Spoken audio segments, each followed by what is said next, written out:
So I often, right, I advocate when people talk about watching stoner movies, what they talk about is Cheech and Chong, Harold and Kumar, maybe if they're old school, Dazed and Confused, that type of a thing. And I think that's a mistake. I think you shouldn't be going for Seth Rogen, James Franco comedies when you're stoned.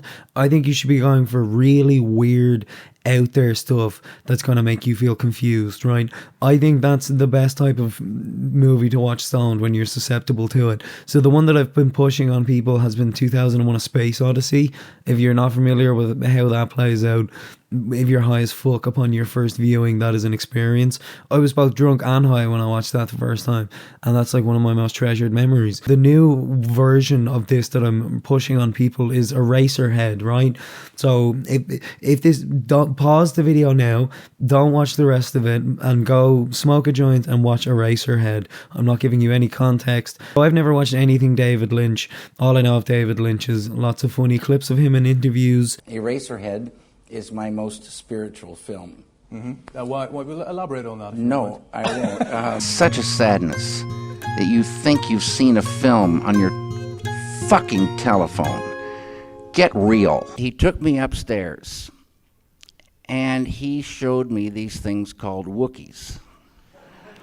And now this headache is getting stronger. His appearances on the Cleveland show, I know that's become a meme. The fact that he turned down Gravity Falls but said yes to a recurring role in fucking the Cleveland show. Eraserhead, it is very out there and weird, and like the word that's at the start of one of the production company logos has the word absurd in it, like absurdist, absurdism.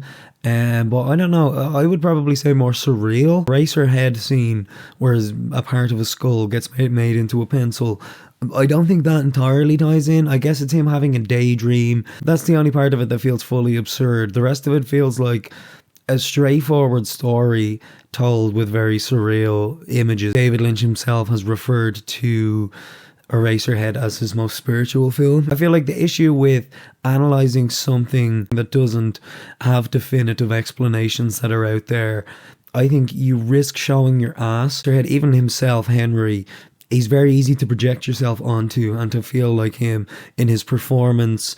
The only weird thing about him is his hair, but like the situations he's going through, you always understand exactly how he's feeling, and you can always imagine yourself feeling similarly up until the very end. There's weird layers of like, he actually did have a daughter that the phrasing used in the wiki article was she was born with clubbed feet, and there was extensive corrective surgery to get them back to normal. Similar, because we're going to talk about The Room as well. It's kind of similar in that all the women in this movie are very negative portrayal of women. There's the temptress across the hall that wants to be a home wrecker. The mother of the baby can't handle it and keeps leaving him there on his own. Her mother, the dad is like smiling and happy and trying to just treat things normally. I kind of read it as he's happy to have a grandchild, you know what I mean? And the mother is much more confrontational. That's a really interesting scene where we learn that Eraserhead is the most normal person in the room. I know his name is Henry, but I keep calling him Eraserhead. Like, as the dinner scene unwinds, you see the mother has weird tics, the father has weird tics, the baby man has weird tics. So like, you at the start, you're looking at him, the way his hair is and the way he's kind of stumbling about the post-apocalyptic wasteland they live in. You might, you know what I mean, gather the image that this is going to be a kind of a weird guy. And then as he settles into the scene, the way he's reacting, again, very easy to project yourself onto. He's reacting the way the audience is reacting to these fucking things. And even all their weird tics, the family in that gaff, you wonder, are they just like that? Or is this as a result of the stress of having a baby that looks like a fucking rabbit that got skinned? I saw, it was a video on TikTok, it was like what fluffy animals look like when they're wet. So there was like a guinea pig, and there was a fucking owl, and then one of them was a rabbit, and I was like, that's the baby. That's one of the things that people speculate the baby might be. He never says, David Lynch would never say what it is.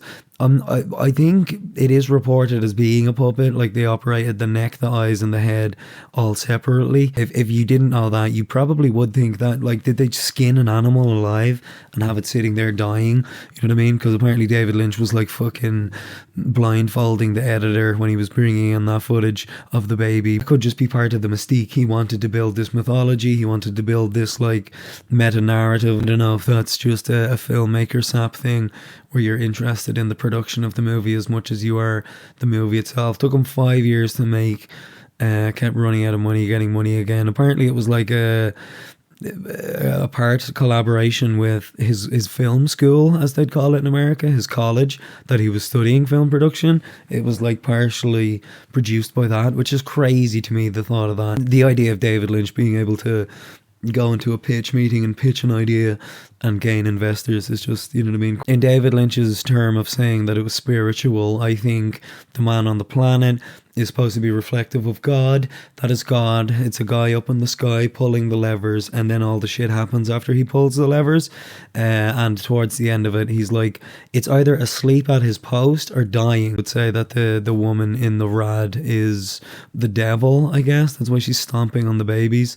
Very fucking gross, scary image. Very interesting watching Jay from Red Letter Media talk about this, because he's like, this movie is about how settling down and having kids and getting married is horrible, and if you don't want to settle down and get married and have kids, this is the movie for you.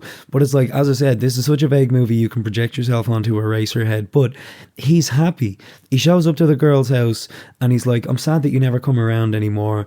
He's obviously overwhelmed by the fact that her family are quite weird, but when he gets her home and he's there with the baby and they're all there together, he's smiling. He smiles to himself. I guess that's my whole chat on Eraserhead.